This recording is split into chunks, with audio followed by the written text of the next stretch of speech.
What's going on, all you minties? This is the Uncanny Omar from Near Mint Condition, the home of collected editions, and it is finally here. My advanced overview of the Ultimate X-Men Omnibus from Marvel Comics. Let's get started.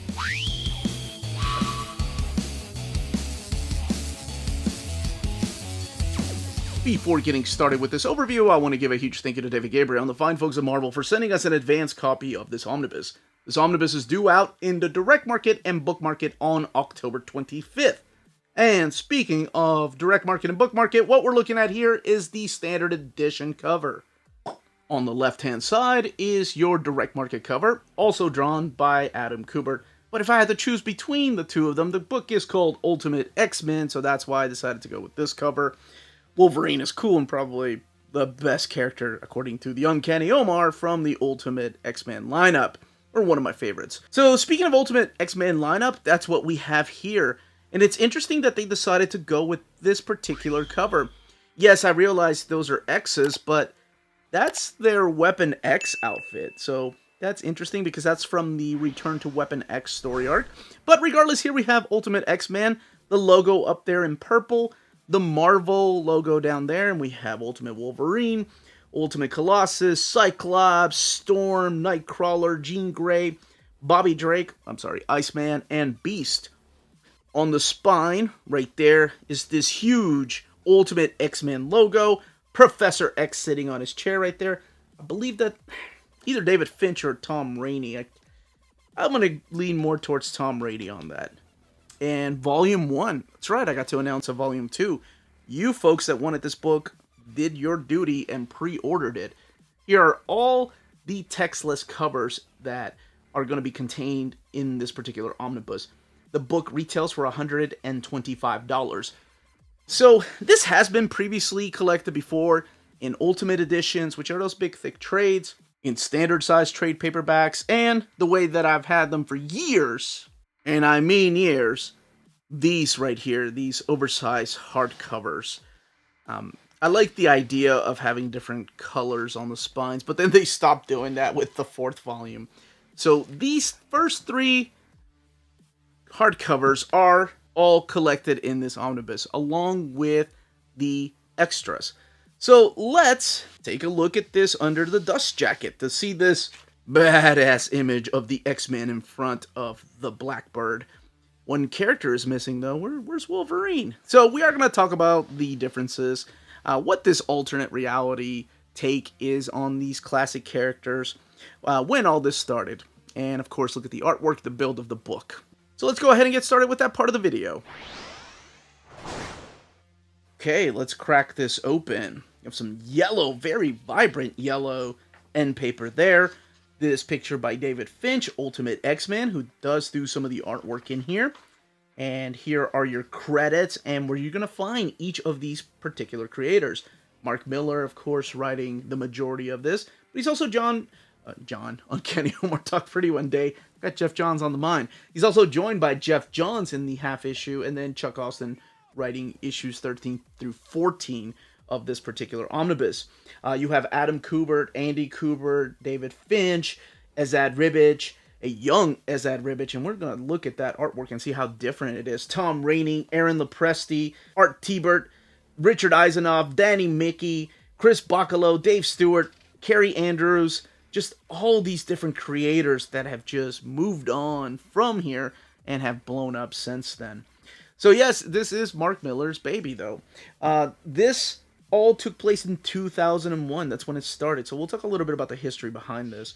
But this particular collection collects issues of Ultimate X-Men 1 through 33, the half issue, and then Ultimate War 1 through 4. So in 2000, Bill Jamaz and Joe Quesada decided to take a chance with this new guy named Brian Michael Bendis, and who was writing noir stuff and had done the Sam and Twitch series, and offered him a relaunch series, a modernization of Spider-Man, and of course that became Ultimate Spider-Man, and the success was huge, and I mean huge. It was outselling Amazing Spider-Man, and they decided to do the same thing with the Avengers. That's what the Ultimates were, with Mark Millar teaming up with Brian Hitch. Both of them had previously worked together at DC, or Wildstorm rather, with the Authority. But then that blew up, so they decided to do Ultimate X-Men. And I think it's really interesting that they got both of the Kubert brothers to come in and do the artwork for the X-Men. Now, this is everything that Mark Millar wrote. He left the book, and then eventually it's Brian K. Vaughan and Brian Michael Bendis that took over the book. But this is everything that Jeff Johns. I do have Jeff Johns on the mind. That Mark Millar wrote for the Ultimate X-Men line. Then, of course, he went on to do Ultimate Fantastic Four with Warren Ellis and Brian Hitch. But that's a story for another day. That might get an omnibus one day, but one at a time. So, what exactly is Ultimate X-Men? Well, much like Ultimate Spider-Man, it is an alternate dimension. It is non-canon. None of this takes place in the 616 universe. None of this takes place in the universe that gave us Mutant Massacre, Fall of the Mutants, Inferno, Dark Phoenix Saga. I hope you get the idea. None of this affects that. This is a brand new universe, so anybody can open up the very first page and immediately start from the very beginning of where the X-Men started here. And it's a lot different. There's a lot of changes. I mean, the characters are still, they kind of look the same. Storm's a little bit younger. Beast looks like the human Beast. Cyclops looks like Cyclops, though. And Jean Grey, the haircut, other than that. But then there are some dramatic changes to some of the characters. In this volume, you're going to see what Gambit looks like. But Kitty Pryde is still really cute young girl. Wolverine, besides the little soul patch that he has, still looks the same. Professor X is here. And he's still bound to a wheelchair and acts the same. Now, dialogue, we'll talk a little bit about that here in a second. But that's it. I mean, it's just a modernization of the X-Men. So, in the first issue, Jean Grey is pretty much recruiting some young mutants to join the X-Men. We have Hank McCoy there, who of course will become Beast. We have her get Storm out of jail, Aurora Monroe. And then we have her pick up poor Colossus, who just accidentally killed a bunch of people. So she picks him up, hugs him, and tells him that there's help. So she ends up recruiting these 3 young mutants, and they get to go to the Xavier Institute for Gifted Children, where we already see Cyclops there. We see somebody cleaning, so I guess they have a janitorial staff. And Professor Xavier introduces himself, saying, "Look, I'm Charles Xavier. This is how I lost the use of my legs, but you know what? I have a mutant ability. I'm able to find other mutants through the Cerebro program that I created." And the first enemy that they really face are these Sentinels, and they're these creepy freaking robots in here. We've seen them before. We've seen the creepiness, and we've seen the extremity when it comes to these mutant hunting robots. Now, one thing I will say, if you read these in single issues, this is censored. Like, right here, it says bad news, dumb, censored. And that's been like that since the trade paperbacks, since the oversized hardcovers. So that's not different than it was. I mean, it has been censored before, but it's in small things like that. But in the single issues, it was spelled out. And that is the thing with this story. It's edgier than the X-Men you're probably used to. For example, Wolverine's with the Brotherhood of Evil Mutants. He's working with Magneto. Magneto's like, "Go summon Wolverine. We need to have him infiltrate Professor Xavier's school for gifted youngsters." And that's what he does. He joins the X-Men completely undercover, working for the Brotherhood. And he has his own backups. This is the art on board that you saw earlier right there. And this beautiful artwork here. And not just the art, but also the colors. Like, I love when it's just penciled and sketchy, whether it's Andy Kubert or Adam Kubert doing it. Because, yeah, things like that. The colors by Richard Eisenoff just completely blow me away. So you do have the Brotherhood of Evil Mutants. You do have this division in mutant kind between Professor X and the way that he wants to bring humanity and mutants together. And, of course, Magneto, who's a little more extreme, if you will.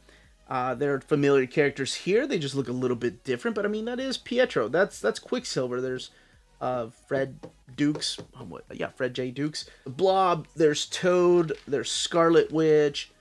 And a little bit of twists and turns here and there. The characterization for some of them are a lot different than they are in the 616 universe. The stories don't play out the same, but really what this does is take those classic stories and modernizes them for new readers. So anybody can jump in here and read about these particular characters as if they're new characters. This is the 2 issues drawn by Andy Kubert that gets to finish out that particular storyline. I love this issue right here. This is the half issue. This is the only thing that Jeff Johns wrote for X-Men. At the time, oh man, Marvel had a chance that he was writing Avengers, but then he left to go to DC, and, well, I mean, then we have Green Lantern and Blackest Night and Infinite Crisis and the Flash run. But this here is drawn by Aaron Lopresti, who does this half issue. This was a Wizard half particular issue, and this is mainly about how Pietro's handling what happened to his father in the first 6-issue arc. But one of the things that have always stood out to me was this quote right here from Anne Sexton. It doesn't matter who my father was, it matters who I remember he was. I love that quote. I use that quote all the time. And then we have the 6-issue story arc, The Return to Weapon X, where you'll see familiar characters like Nightcrawler there.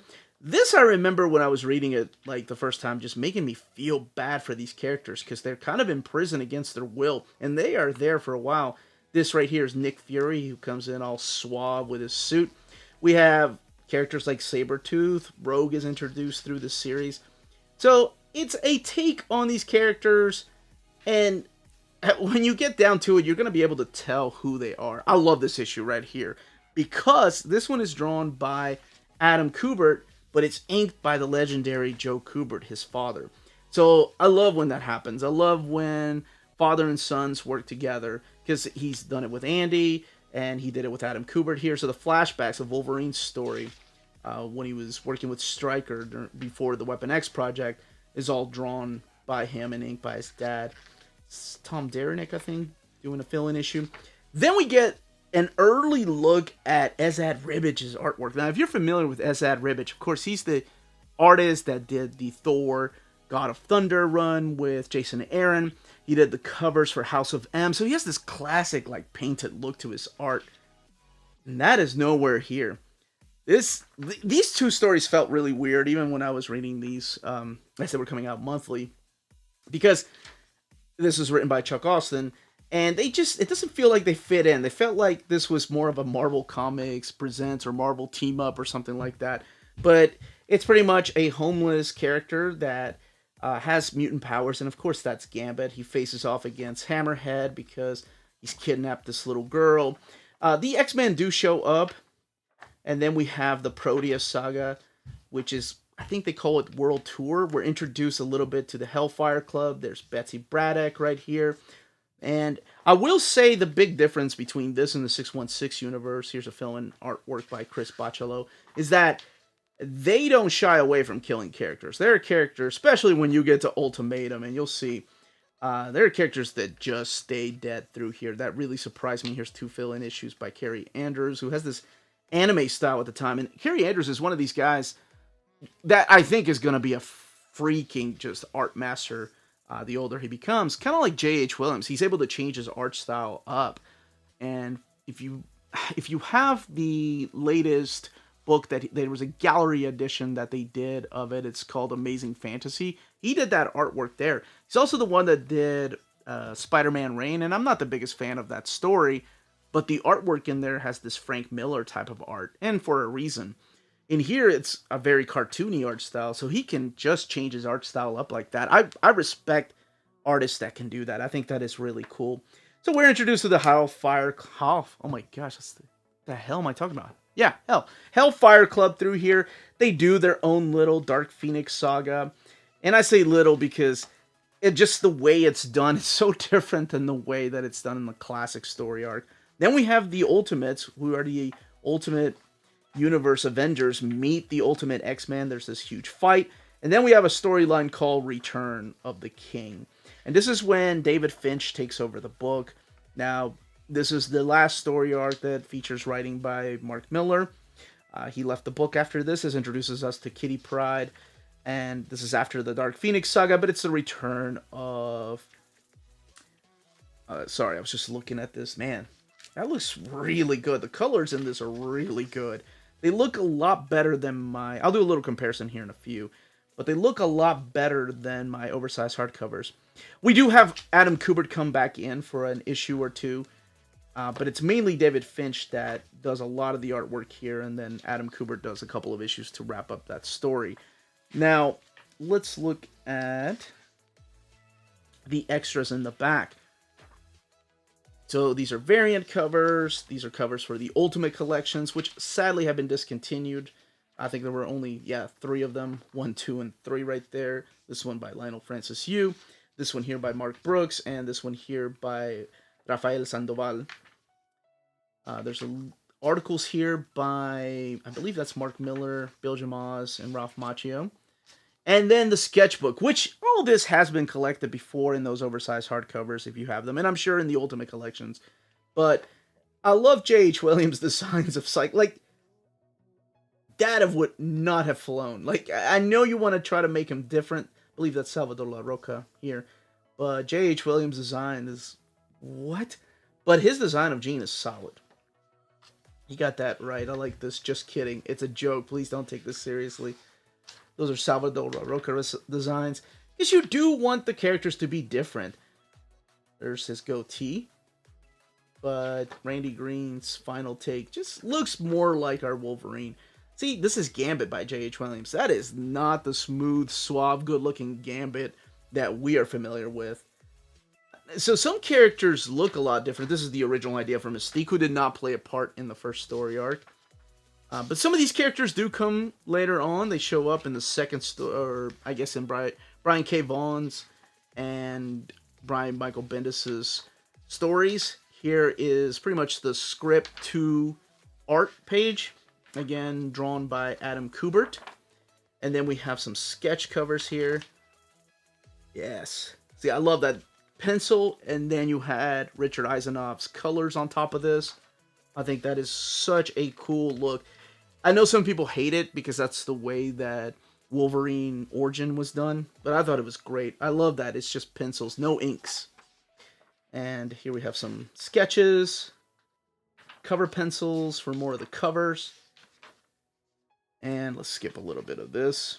Look at the thumbnail sketches by Chris Bachalo, who did the artwork for the Ultimate War. And here are the covers for Ultimate War. So I guess this could be considered the Ultimate X-Men by Mark Miller Omnibus, because everything in here, for the most part, is written by him. Wizard was huge, man. They were big pushers of Ultimate X-Men. And I will say this about the Ultimate Universe. I think on my channel I talked about how, I wasn't the biggest fans because these stories I've read before. There's Kitty Pryde, and I like the originals better. But I have to give credit where credit is due. This introduced a lot of people, including my youngest brother, to comics. Like, my youngest brother was collecting this stuff, and he was getting it every month. And he was big into the Ultimate Universe. He loved Ultimate X-Men, he loved the Ultimates, and he loved Ultimate Spider-Man. So it did its job, and I would see that. Like, I would go to a comic book store, and these books, I remember how many, for a small town, how many copies they would get of Ultimate X-Men, Ultimate Spider-Man, Ultimate Fantastic Four. It was huge. And, I mean, outselling Uncanny X-Men, outselling Amazing Spider-Man. So, there for a while, there was a rumor that Secret Wars 3 was going to take place, and they were going to wipe out the 616 universe, and it was going to be the Ultimate Universe that took over, and it was going to be sold exclusively through Walmart and places like that. It's crazy because those were rumors like in 2002, 2003. Oh, no, 2002, I remember those rumors. I mean, there were some strong rumors. And the sales were there. I mean, there were a lot of Walmarts that had these comics. What's funny is that, yes, that did happen in 2015 with Secret Wars, but it happened kind of the other way around. If you've not read it, go and read it to find out. But this is Ultimate X-Men. Let's take a look at the binding of this book. 1,024 pages. This one is printed at the Donley printer. And the paper stock for this is typical paper stock that they've been using at the Donley printer for the last couple of years. I just did a comparison with this, my first oversized hardcover. And this, of course, has thicker, glossy paper because this thing was printed like 15. Oh my gosh. yeah, 15, 16, 17 years ago. Had these for a long time. So I did want to do a little comparison here, just with the first volume, and just how much vibrant the colors look on the omnibus compared to the oversized hardcover. I'm just going to do a couple of pages, compare to this page earlier, but to kind of give you an idea, look how red that looks. That just looks so much better than this. And this is the way it's always looked to me, by the way. It's not faded. It's not like I've read it out on the beach. Who does that? Oh, I've done that before. I've taken a book on vacation. Yeah. But yeah, it's not like I read this out in the sun. And just one more comparison with the omnibus here on the right and the oversized hardcover there. Retelling classic stories in a modern, Mark Miller, edgier way. You read the dialogue, you know what I'm talking about. But that's it. That, as they say, is that. If you're interested in purchasing this book, don't forget to check out our sponsors. If you live in Europe and are interested in buying and pre-ordering Omnis, then you should definitely check out Walt's Comic Shop in Berlin, Germany. They have the cheapest pre-order prices for Marvel and DC books within the EU, flat rate shipping of €12 for all EU countries, bulletproof packaging, and all emails will be answered within 24 hours. They offer a huge selection of out-of-print books. Just head over to waltzcomicshop.com for more great deals and rare titles. And for a limited time, you can use the code nearmintcon, all one word at the checkout, to get free shipping for all EU countries with your first order of over €40. Walt's Comic Shop, your reliable source for omnis and premium collected editions in Europe. CheapGraphicNovels.com, your online home for graphic novels and collected editions up to 50% off cover price. They have excellent shipping and prompt and helpful service. Check out their bargain deals for up to 90% off cover price. And don't forget, the CGN also takes pre-orders. That way you don't miss out on the hottest releases. And they are currently running a special promotion for you Minties. If you're a first-time customer, after receiving your order confirmation email, reply back to that email and let them know Near Mint Condition sent you their way. They will then apply a free shipping promotional credit to your next order in the US. Cheap Graphic Novels, your source for the hottest books with the kind of deep discount, quality shipping, and customer service that will keep you coming back for more. And that was the content, the page count, and build of this omnibus. Let me know in the comments down below if you're picking this up, and if you are picking it up, which cover you are going to get. Does this particular series bring back memories? Is this the way that you were introduced to comics? Is this the way that you were introduced to X-Men? If you have any questions, leave your questions down below.